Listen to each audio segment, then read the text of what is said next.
The Caravan for Peace ends its journey across the United States to raise awareness for the victims of Mexico's war on drugs. How much of a difference can it make to devastated communities on both sides of the border? You're watching Inside Story Americas from Washington.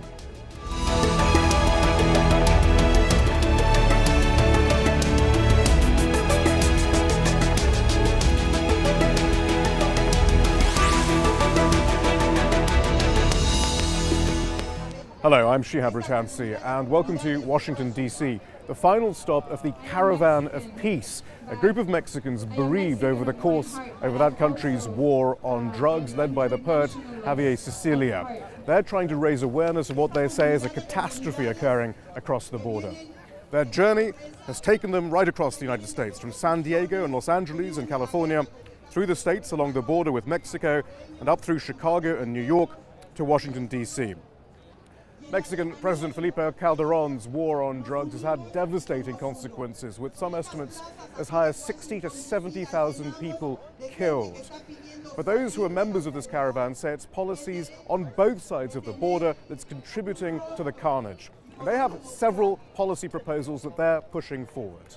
Alternatives to drug prohibition, including diverse forms of drug regulation and decriminalization, a halt to illegal smuggling of weapons across the US border into Mexico, specific steps to combat money laundering, including holding financial institutions accountable, the immediate suspension of US assistance to Mexico's armed forces, and a reorientation of US aid to Mexico to focus on human security and human rights, and the end to the militarization of the border and the criminalization of immigrants, and the adoption of policies that protect the dignity of every human being. Earlier I spoke to Javier Sicilia, the poet who's leading this caravan. I asked him at the end of his march across the United States what he felt he'd achieved. Pues sí, en realidad sí, hemos logrado. Well, yes, we have achieved a new agenda, a route for peace, one of the first U.S.-Mexican citizen organizations. We achieved a political agenda shared between countries. We need a process to regain peace, the justice that we need so much, and put the war against drugs and weapons to the front, and a frontal attack of money. It's one of the fundamental routes for peace. But do you feel when we hear numbers like 60,000 people dead in Mexico in the war on drugs, do you feel there is an understanding in the United States as to what that really means? No, for this we are here, making a visible plan. There is suffering of destroyed people and families behind the weapons that are sold like candy in this place, and its addictions. We are dying. We need to change the politics in a bilateral way because it's the responsibility of both sides, of both countries. It's to light a candle. It's better to light a candle than to languish in the dark. Why do you think the war on drugs continues even though it's had no success, as far as we can tell? Because it seems like the states, their fundamental purpose to serve the moneyed interests, in this case, those linked to violence. In this war, the only ones that are benefiting are the criminals, the corrupt officials, the bankers, the police, the jails. The public does not benefit. Who benefits are the promoters of death, the promoters of pain. And it seems like governments prefer this, between them, to serve their fundamental vocation. When the governments get lost, the citizens will have an exercise in democracy. They have the obligation to show the way. So do you feel then we should place the war on drugs in the wider context of other social and political struggles in North America, in Central America, and in South America? Well, I believe it's an international theme. The war against drugs is hurting the global population. It's time to assume that drugs are an assault on the international public health, and that weapons are an assault on national security that must be controlled. And it's time to begin again to have politics rebuild the social fabric that saved the democratic life, that serves the peace and security of the citizens. But this can only be done at the level of an international confrontation, of an international dialogue, sitting, like you say in the United States, at the kitchen table to seriously resolve the problems and create peace. But your caravan is coming to an end here, but do you feel there is a movement on both sides of the border and beyond that will actually help stop this killing? Because it seems that the politicians aren't terribly interested, as you say, from changing things right now, because too many people are making too much money out of this. Sí, creo que sí hemos logrado generar. Yes, I believe we have brought groups together that weren't connected, but have agendas to face the war together, and together with the groups that we have in Mexico, and to do something else, to connect African American and Latin American families, to see that they have common problems, as part of the strategy to diminish the wars, so it won't infect the common life. For this, I'm saying that this caravan has ended with a new process to lead us to peace. So now that the Caravan for Peace has completed its journey, how can its aims be realized? With me to discuss this is the writer and campaigner Roberto Lovato from presente.org. Next to him, Laura Carlsen, a specialist on Mexican human rights and security from the Center for International Policy. Both Roberto and Laura joined up with the Caravan for a part of its journey.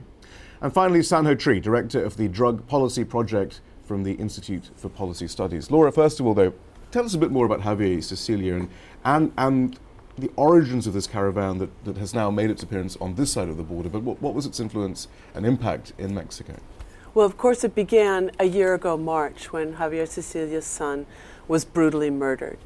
And it was always known or suspected that organized crime was involved, the drug cartels.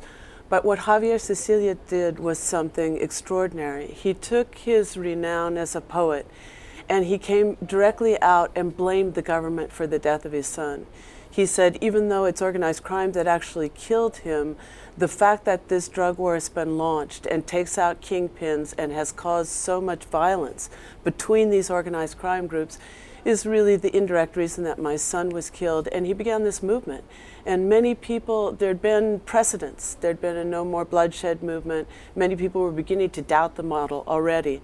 But the fact, the moral authority of an actual victim coming forward and saying this, and then taking on the task of creating a movement, of organizing these caravans through the countries, and especially of bringing victims together. The many, many victims throughout the country sort of found a home in this movement. And actually, we spoke to one of those who was on that caravan with Javier Sicilia, Maria Herrera. She lost 4 of her sons to drug-related violence. This is her story.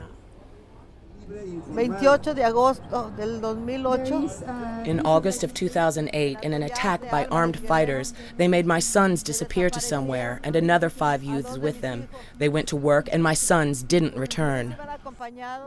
A los 2 años me vuelven a desaparecer a otros 2 de mis hijos. After 2 years, my other 2 sons disappeared. They disappeared in the state of Veracruz in the same way as before with 2 friends. They were fishermen, my sons. Now life for us doesn't have any sense. We've been totally destroyed, and it is for this that we are here, to ask President Obama and his wife and anyone else to help us with this war. These weapons they're giving, the help they're giving to the Mexican military, it's killing us, it's destroying us, it's killing our loved ones. Ella que tiene a sus hijos a su alcance. Anyone who has children should understand our pain, our impotence, these screams that are coming from our country, and we hope they will be able to help us with these weapons and with the drugs, that they will be able to help us now in the search for our lost loved ones. Maria Herrera there. Roberto, then, I think we got an idea of some of the aims of the caravan there, but perhaps you can go into some more detail. What exactly is the caravan asking for? Well, after 6,000 miles, 26 cities, thousands of people we've met and millions we've connected through in the media, our goal to educate broad swaths of the American populace about the failure of the drug war has been accomplished, thanks in no small part to 2 things. One, the tide of history. Clearly the tide of history is on our side now. We've been powered by the fact that geopolitically you have a peace process taking hold in Colombia. You have a domestic situation where states like Colorado, Washington, and California, Oregon have taken on initiatives that look like they're going to be favorable to the cause of ending the drug war in these locales, in some small form at least, in not so small forms. The other power, obviously, is the moral power of Javier Sicilia and the victims themselves, the families victimized by this. And so for those families to come here and meet U.S. victims of the drug war is unprecedented when you consider. It's astonishing to have Maria. I was witness to this, and I'm still recovering from just wowed by this, as far as Maria speaking with, say, a young African-American mother who has had a lot of her friends in Montgomery, jailed or killed because of the drug war in the United States. And like the kind of communism and the fight against communism united us because they were trying to control many of us on both sides of the border and in the hemisphere. The drug war does the same thing, and we're starting to become aware of it. So you mean the illegal fights against communism in El Salvador and elsewhere? Yes, these systems of control that were established under the guise of the Cold War. Communism, I should say. Yeah. And so the systems of control established under the guise of fighting the drug war are now being exposed like never before.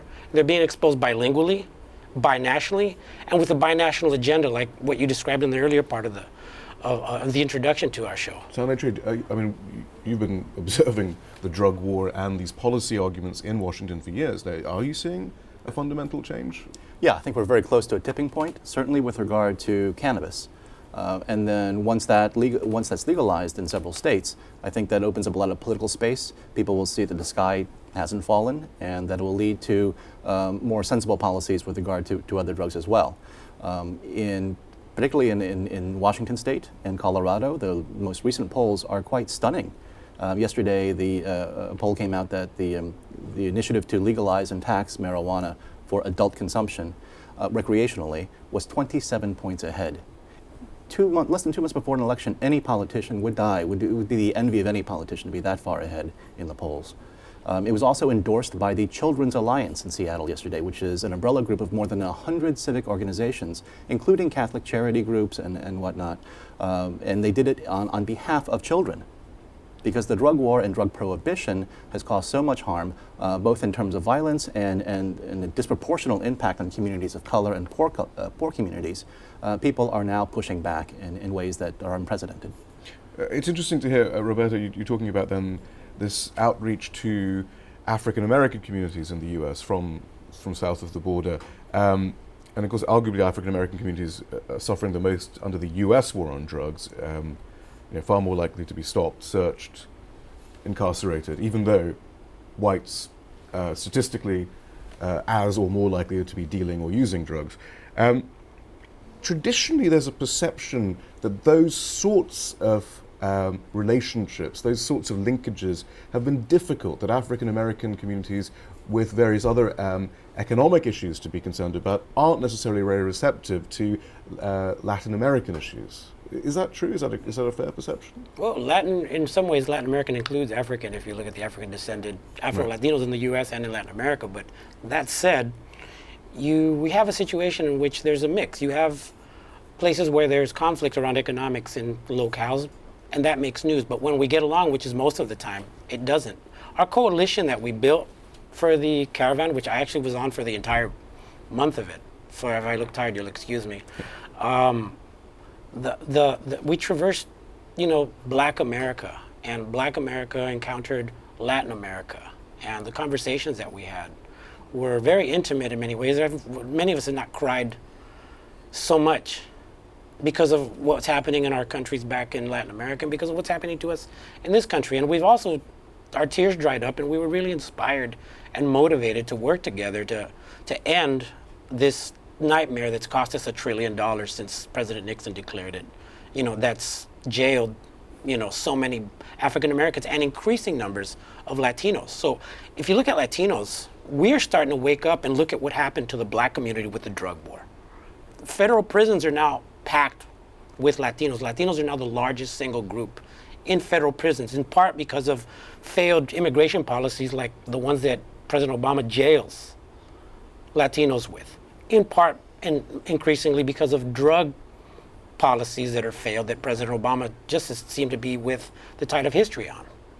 So, that's interesting too, because we often hear about the changing demographics, Sanho, the rise of the Latino vote and so forth. Might this be another avenue for change as that Latino electorate starts flexing its muscles on issues like this, such as the drug war? Absolutely. Not only demographically is this interesting, but also generationally. So today's leaders in Congress, running for president, for instance, it's very hard to find elected officials who can claim to have been drug-free all their lives.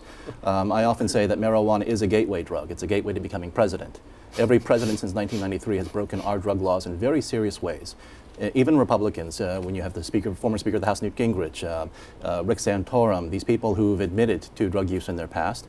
And these are the people who are writing our laws, passing these laws, voting on them. And the question has to be asked, would a good stiff prison sentence have been good for these people in their lives and in their careers? And if the answer is no, then why is it so good for other people, particularly poor people and people of color? But on this issue of divide and rule that arguably has been a part of the problem, have you seen a change on Capitol Hill? The Congressional Black Caucus, I suppose, is one of the key groupings on Capitol Hill. Has there been an evolution, perhaps, in the way that they look at some of these issues? An evolution, but also a revolution. So in the 1980s, during the crack epidemic, there were many calls from black leaders to have tougher laws, and we need to get serious about this, let's have a war on drugs. And as they've seen the costs to these communities, which has been tremendous. It's decimated people in terms of incarceration, violence, and also having offender records once you leave prison that makes you, renders it very difficult to find employment. They are now seeing that the war on drugs now causes more harm. What about linking up to other, linking up to Latinos and Latino groups, especially when it comes to other issues such as the militarization of the border and the criminalization of migrants and so forth? Yes. Are these now much more of an issue as well? Then? Absolutely, and particularly if you look at the African diaspora, which spans this hemisphere, right? And it's those communities that are being impacted disproportionately in the war on drugs, whether you're talking about Afro-Colombians or Afro-Hondurans, throughout this hemisphere. So they're starting to unite. In fact, I'm putting together a forum with the Congressional Black Caucus legislative weekend coming up, looking specifically at this issue and uniting the peoples of the hemisphere and looking at who's really paying the price in terms of the drug war. Laura, as part of the Caravan there, you went to Capitol Hill and you talked to representatives. What did you tell them? What were they interested in? What was their reaction to what you had to say? Well, we actually were able to meet with members of Congress, and a lot of the teams also met with staff. And we happened to get members of Congress who were pretty sympathetic. And we told the stories of the victims. They were impressed. One of the main points that many people said they had not realized was that in many cases, these victims are talking about the Army and the police being the culprits of the crimes. They're actually saying who are being funded by the U.S., of course. Who are funded by the U.S. very heavily through the Merida Initiative and other sources of funding ever since the Bush administration first presented this. So that's why one of their major asks is to stop that funding, because these Army and police they're either very complicit with organized crime and they're acting violently as part of organized crime, or they're also using the drug war to carry out an agenda of repressing opposition within the country. So we've had more attacks on human rights defenders. Women who are on the front line of a lot of struggles have been attacked as well. And they were very surprised to hear this. Now, since we were talking to people who were sympathetic, they were saying we actually have a position, the congressperson has a position to decriminalize drugs, for example. There's some there. There are some people who have a position to convert military and security aid to well-being within these countries, Mexico, the closest neighbor. So we had a lot in common, and what we realized as a group coming from Mexico and with the same agenda is that they're very isolated. And what we have to do is say to some of those people in Congress, first of all say, we can provide you with the research, we can provide you with the human stories that can make people understand the real cost of this. And then also say, we've got to keep doing this public education work. We've got to keep doing it in the United States. We've got to keep doing it everywhere so that the few voices who are calling for these policy changes, that people who are close to the victims, both within the United States and within Mexico, know are so necessary, can be a little more powerful. Sanho, I mean, you seem to be suggesting that change in the US, at least, is coming from a local level, on a state-by-state level.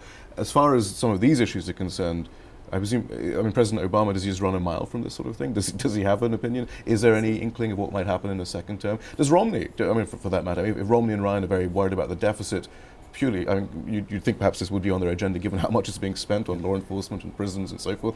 I mean, are they going to deal with this? Is there any inkling that they are? It's hard to say, especially before an election. I doubt they'll say much. But Obama is someone who is admitted to using drugs, both marijuana, quite a fair amount of it, and also cocaine. And he still got elected. He is also a former community organizer in South Chicago, and he said during his presidential campaign 4 years ago that his favorite TV show was The Wire.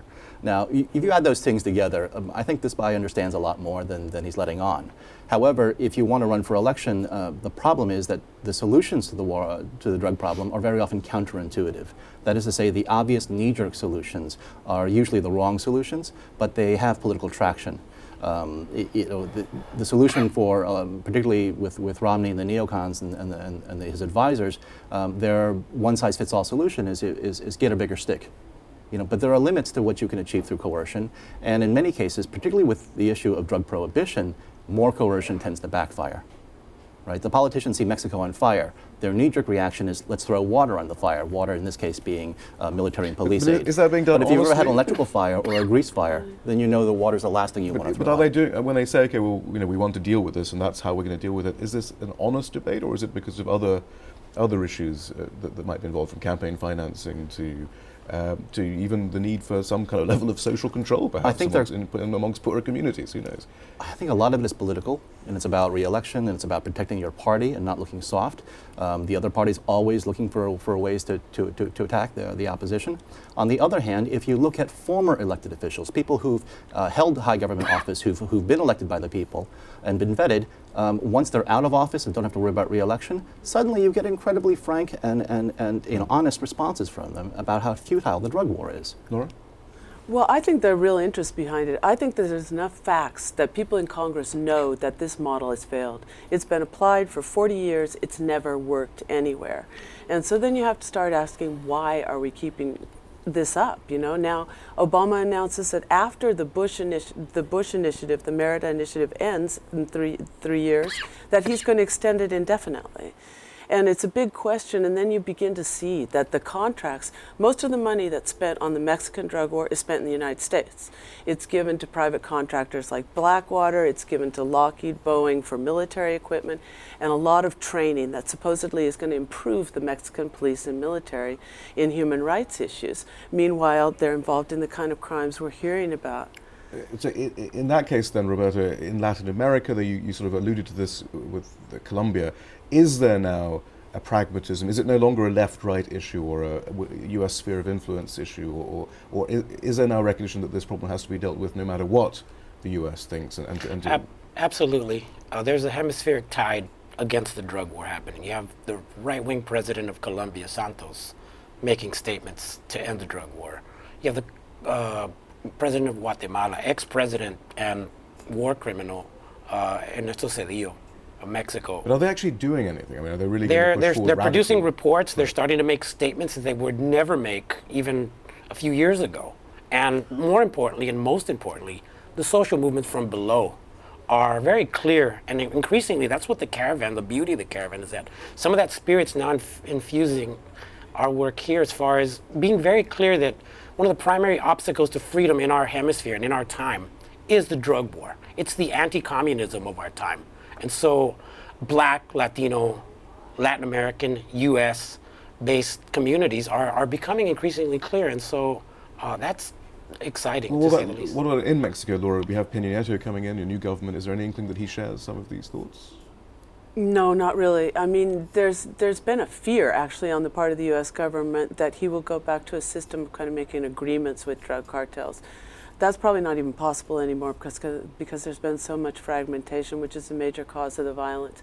And almost the second day after the elections, he came out and said, I will be fully cooperating with the United States on the drug war. And again, despite all this evidence that the model isn't working, how much freedom does he have then? I mean, he may or may not. He probably doesn't have a lot. I mean, this drug war... What would the US do if Peña Nieto came out and said, okay, this model has failed, we're taking a different route? There'd be some serious behind-the-scenes arms twisting, at least, at the very least. Meanwhile, we understand that the decapitation strategy of cutting the heads of these cartels continues. We understand that the purported head of the Gulf cartel has been arrested just today. Sanho Tree, what difference does that make, if any, actually? It gives a temporary boost to politicians when they parade them in front of cameras, but that euphoria lasts very, very briefly. And what you end up with afterwards is actually more violence.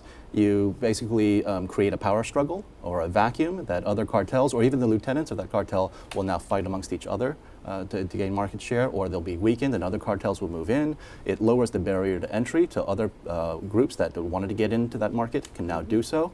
And so it disrupts the equilibrium. And if you thought that at the end of the day, at the end of all this, you might get rid of these drugs, that'd be one thing. But no one believes that. So to what end are we doing this? Sanho Tree, thank you very much. Laura Carlsen, thank you. Roberto Lovato, thank you as well. And that's all from the team in Washington, D.C. for now.